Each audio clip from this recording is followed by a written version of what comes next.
এটা হলো রায়গঞ্জে অবস্থিত অলমোস্ট 450 বছর পুরনো রাজবাড়ি, বাট প্রেজেন্ট টাইমে দাঁড়িয়ে ভূতের বাড়ি হয়ে দাঁড়িয়েছে। ওকে, আজ এই ভূতের বাড়ির কোনায় কোনায় গিয়ে তুমি আমি মিলে করব এক্সপ্লোর। এমন এমন জায়গায় গিয়ে ঢুকবো তোমরা দেখলে অবাক হয়ে যাবে। ভূতিয়া রাজবাড়ির পুরোপুরি ভাবে আজকে এক্সপ্লোর করেই ছাড়বো।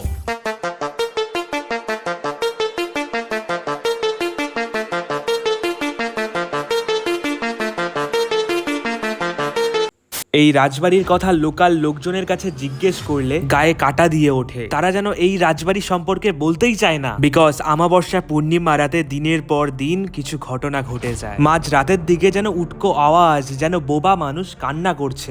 কোনো সময় অলৌকিক কিছু দেখতেও পাওয়া যায়। তার আগে জানতে হবে এই জলতলার কুয়োর সাথে এই রাজবাড়ির, এই বড় পুকুরের সাথে এই রাজবাড়ির ভেতরে ভেতরে কানেকশন রয়েছে। তোমার মনে যদি কোয়েশ্চেন আসে রাজবাড়ি এত ছোট কেন, তার পাশাপাশি এখানেও অনেক বিল্ডিং রয়েছে। 2022-এর ভূমিকম্প আসার ফলে অনেকটা ভেঙে যায়, মাটির নিচে ঢুকে যায়। এই রাজবাড়িও অলমোস্ট মাটির নিচে ঢুকে গিয়েছে। চলো এবার ঢোকা যাক ভেতরে। এই রাজবাড়ির ভেতরে ঢোকার পরে আমার পুরো মাথা খারাপ হয়ে গেল ভাই। পুরোটা রাজবাড়ি লতা পাতা দিয়ে ঢেকে আছে। অলমোস্ট পুরো রাজবাড়ি মাটির নিচে চলে যাওয়ার মতন হয়েছে।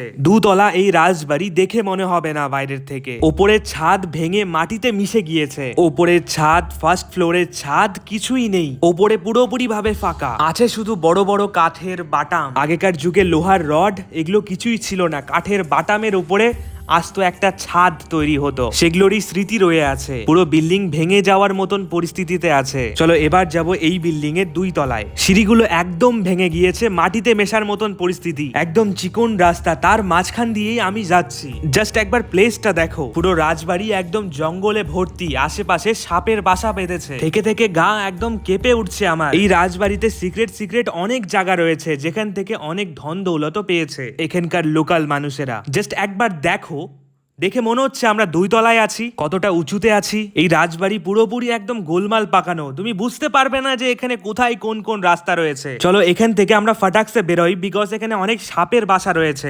কোথায় থেকে সাপ বেরিয়ে যাবে তুমি বুঝতে পারবে না। বাট পিকচার তো আবি বাকি হ্যাঁ মেরে দোস্ত। রাজবাড়ি হয়েছে অনেক পুরনো, একদম ফাঁকা, কেউ আসে না এখানে। তাই তো এখানে অনেক প্রেমিক প্রেমিকার ভালোবাসার ছোঁয়া দিয়ে চলে গেছে। ওখান থেকে বেরিয়ে দেখতে পাই একটা সুড়ঙ্গ চলে গিয়েছে। ওপারে কি আছে আমরা কিচ্ছু বলতে পারবো না। জাস্ট এখান থেকে দেখা যাচ্ছে কিছু একটা আছে। তবে তোমাদের ভালোবাসার জোরে আমি এখানেও চলে যাব। ঢুকবো?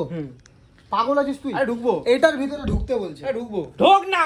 আমাদের টিম মেম্বার গুলো ভয় পাচ্ছিল, বাট যাব আমি নিশ্চয়ই। তোমাদের এক্সপ্লোর করে দেখানোর দায়িত্ব আমার, বিকজ এটা ফ্যান্সি বাজার। সুড়ঙ্গ একদম চিকন, আশেপাশে পা ফেলানো যাচ্ছিল না ঠিকঠাক। কোন রকম করে পা ফেলে শেষমেশ ঢুকেই পড়লাম। এখানে ঢুকে যতটা জোস ভিউটা লাগছিল, বাট অতটাও জোস নয়। এখানে ঢোকার পর শুরু হয়ে যায় আমাদের আসল প্রবলেম। উপর থেকে ছাদ ভেঙে পড়েছে, এইদিকে আরেকজন ঢুকতে ভয় পাচ্ছে। এখানেই ভূত ঘোরাফেরা করে। ওকে এগুলো কিছু বলাই হয়নি, ও ভয় পায় প্রচুর। এই সুড়ঙ্গ দিয়েই আমরা ঢুকলাম, বাট কিছু একটা যেন আমরা আওয়াজ পাচ্ছিলাম। কোথা থেকে যেন হুট করে বৃষ্টি শুরু হয়ে গেল। এদিকে রোদ, এদিকে বৃষ্টি, যেন কিছু মিনিংলেস ঘটনা ঘটছিল আমাদের সাথে। তাই তো জোস নিয়ে এক্সপ্লোর করতে ঢুকে পড়লাম আরো গভীরে, ওয়াল বেয়ে বেয়ে।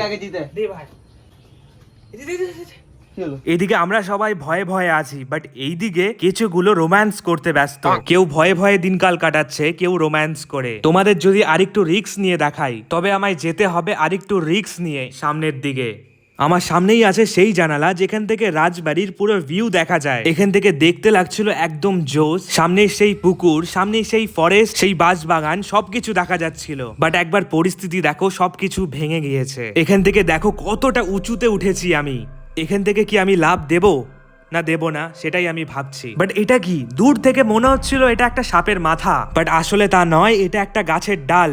ওখানে আমি উঠেছিলাম এখান থেকে। এখানে এমন এমন জিনিস আছে যেটা চোখ পড়লে পুরো বডি কেঁপে উঠছে। আর এর মধ্যেই আমরা করব হরর অ্যাক্টিভিটি, মানে ভূত খুঁজবো।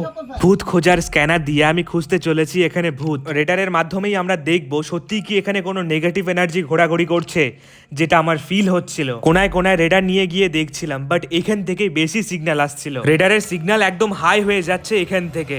কোন দিকে? এইদিকে, এখান থেকেই আসলো। এখন এখান থেকেই আসলো। এটা দেখাচ্ছে ভাই, এখানে সিগন্যাল দেখাচ্ছে, সিগন্যাল দিচ্ছে। এটাকে সিগন্যাল দিচ্ছে, মানে এখানে কোন একটা। ওটা কি ছিল? যেই আমি কিছু একটা দেখতে পারলাম, সাথে সাথে ঢুকে পড়লাম আমি ওখানে। কোথায় কি ছিল এখানে? আসো দেখি। সবকিছুই তো ওকেই লাগছে, কিচ্ছু নেই, কিন্তু সবকিছু যেন একদম নিস্তব্ধ হয়ে গেল। হে ভাই, ওখানে কি? আরে বাপ রে নিয়ে দেখতে পারলাম।